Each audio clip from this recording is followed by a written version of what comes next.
Okay, guys, we're here with Trent Ford, and this is Amber with the VRO, and we're going to ask him a few questions. We're here at the EYECON Vampire Diaries convention this Yes, we weekend. are in this incredibly lavish empty ballroom right now. Empty ballroom that We're, came with props. There's a vacuum cleaner back we're gonna there. play soccer in here later. I'm down. Tell the stuff. I'm Okay. down. We can do that. Okay, well, first we want you to let everybody know how your weekend's been so far.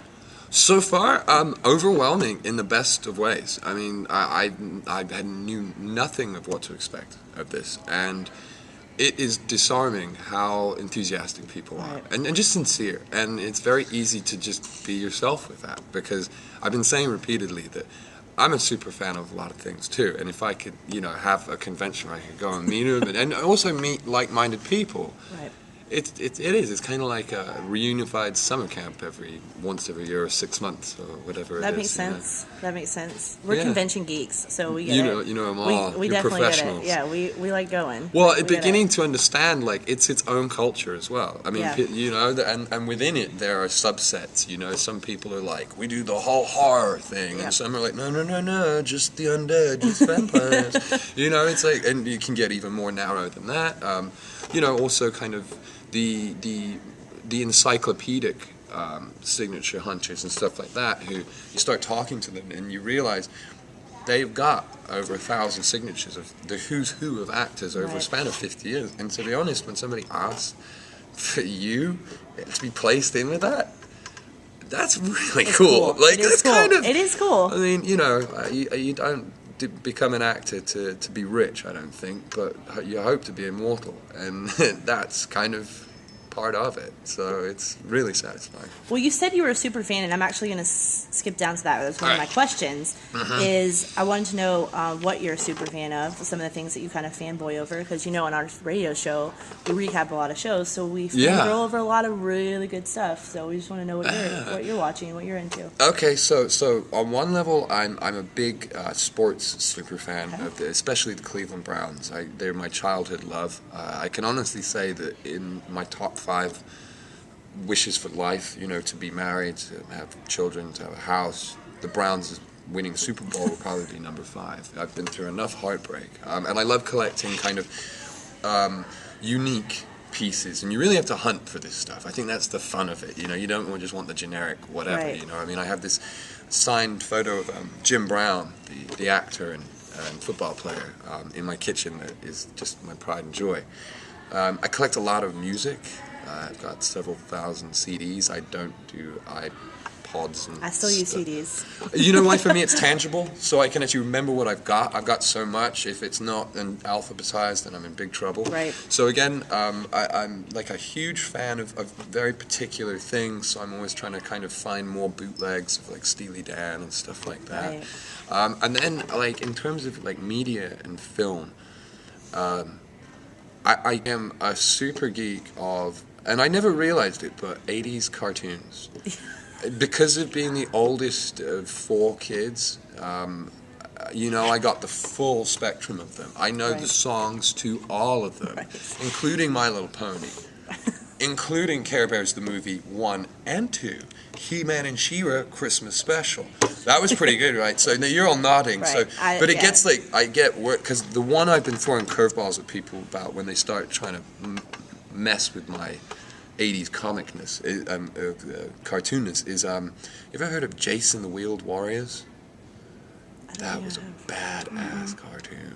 I was living in Belgium at the time. I was like 8, and they had this thing called Fun Factory in the Saturday mornings, cartoons. It's this half-hour thing of like this kind of futuristic warrior kind of guy and his buddies, and they fly around the galaxy kind of being pursued by this plant entity that can literally take over planets and stuff like that, and it's all one brain that controls the whole thing. And it's pretty scary looking, and they have the wheeled warriors, they have these like awesome buggy kind of things. They go around, like one of them's got a forklift, the other's got like a buzzsaw, but they do those really cool kind of close to Japanime French animation where it's like those neat angles, so you get these really cool kind of shearings and stuff like that.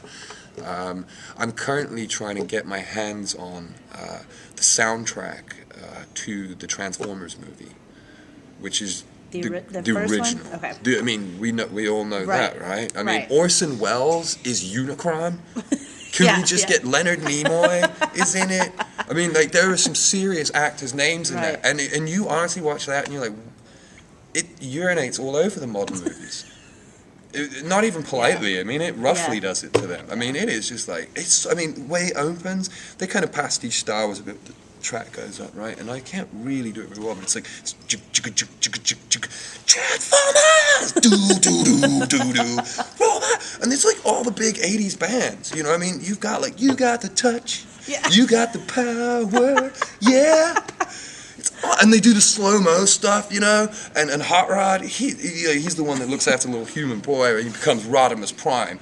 But, you know, it's like, you know, why do this when you can do it in style? Look out, mountain. But it's like, it gets dark. I mean, it's a full-on Greek Odyssey, 3 generations. I mean, you know, 15 minutes into the movie, Optimus is gone, Megatron's gone. I mean, like, that was an awesome, brutal fight. But then they're on the next planet, and you've got Ultra Magnus, and he's got this thing inside of him, which is basically the spirituality of good. And as he gets it to put inside of him, it's like, this will light your darkest hour, and they're dead. And like the new Decepticons are even tougher. They're about to blow him away, and he's like on his knees, like, Prime, you said this would light our darkest hour. Guy just shoots him clean in the face with a cannon. Boom! You know, I mean, it's like, whoa! And then a planet that eats planets? I make everybody watch it. We need to give him a recap show. I can do recap. We need to let you come on and talk about... I give Tosh.0 a run for his money. We need to let you come on and recap some 80s cartoons and oh, yeah. And just stuff. All that stuff. I really did love it as a kid. The Last Starfighter was a great movie. I don't know if you ever saw that one. Crow. You know, I mean, I just really... Yeah, I think moving so much, and, you know, about the age of 10, I realized I was an enthusiastic athlete, but there were kids that had gifts I didn't have. Fast feet, jumping legs, stuff like that. So stuff you need for sports. Imagination land started to kick in. But the other thing, I am...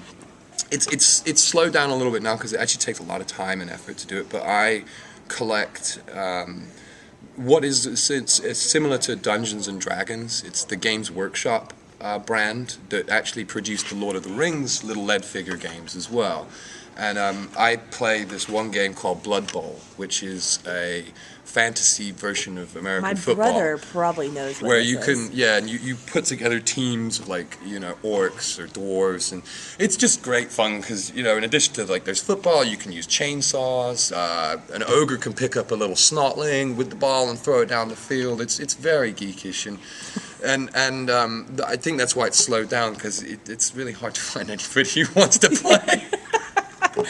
My brother's into all that stuff. So then I paint, you know, but the paint, I do love to paint them. I think I was a very impatient kid in terms of I just competitive and wanted to succeed at things, and you know, you gotta learn to let things come to you a little bit. But it sounds stupid, but learning to paint these little figures taught me a hell of a lot. I mean, I can sculpt in metal now. I know how to do all these fancy techniques that I've even used in props and stuff like they do on the Vampire Diaries. But the main thing is just the idea of application, patience. You know, I mean, trying to paint the little eyes on those guys, and my stomach starts getting angry because I've screwed it up again. You start it's twitching, and you just realize, wait a minute, just walk away for 2 minutes, take a breath. Doop, no problem. You know, so and over the years, I can literally see, like, you know, when I'm 12 or 10 and didn't know what I was doing to, you know, a good decade of work at it, and all of a sudden, it's like, these are better than some of the pros now. Awesome. I love these. Amy recently told me that you're now on Twitter. I just went on Twitter hear about it. to promote this, and I got blown up already last night. My girlfriend kind of honestly helps me manage it a little bit right now because I get that the @ sign is somebody, right? That's the tag or the address, right? And hashtag is like, that means a theme or something. Like, it can be, I could put, like, you know, hashtag grape jelly if I wanted. And people would then be like, oh, I'm going to look up grape jelly. Is that right? Right. Okay. I honestly, like, everybody needs, like, you should have to qualify for a Twitter account. This is the first thing I have to say. So I've noticed, earlier in the technology, you know, I just remember people being like, you know, well, it was that Facebook thing as well. Just had chicken and potatoes. Awesome. It's like, oh. Substance, please, substance. But I am on Twitter. I said I never would, but I said I'd never do Facebook. I said I'd never get a cell phone, so it doesn't work like that. So, you know, we all say that. At some point, you just have to get into it. I think for fans, this is awesome, actually, because, you know, up until this point, I had a Facebook page that is a mishmash of, like, I've been to a lot of different schools, so friends from all over there, family, you know, and then fans, and it's actually a little frustrating for me sometimes because I miss kind of maybe what a cousin's gotten up to because I've just got this feed, and it's I like the tweet thing because you can figure out. Unsubscribe to people and stuff. Oh, I know, but I like it being a big free for all. It's fun, but the Twitter thing is really good for following people, you know, and I'm beginning to kind of, you know, pick out some of my favorite athletes and, you know, news people and stuff like that. The news people are kind of good because they haven't got enough space to go all kind of wibbly wobbly about it. So you actually kind of get, even if they're not saying it specifically, you get which way they're leaning and stuff like that, you know. The Trent Ford. The Trent Ford. The Trent Ford. The Yeah. Trent Ford. Okay. I like it. Thank you. Hi. This is Trent Ford for Variety Radio Online, VRO. I hope you enjoyed the interview, and honestly, thank you to all my fans for all your support. It means everything to me. So I hope you all have a wonderful day, and hopefully I'll be talking to you soon.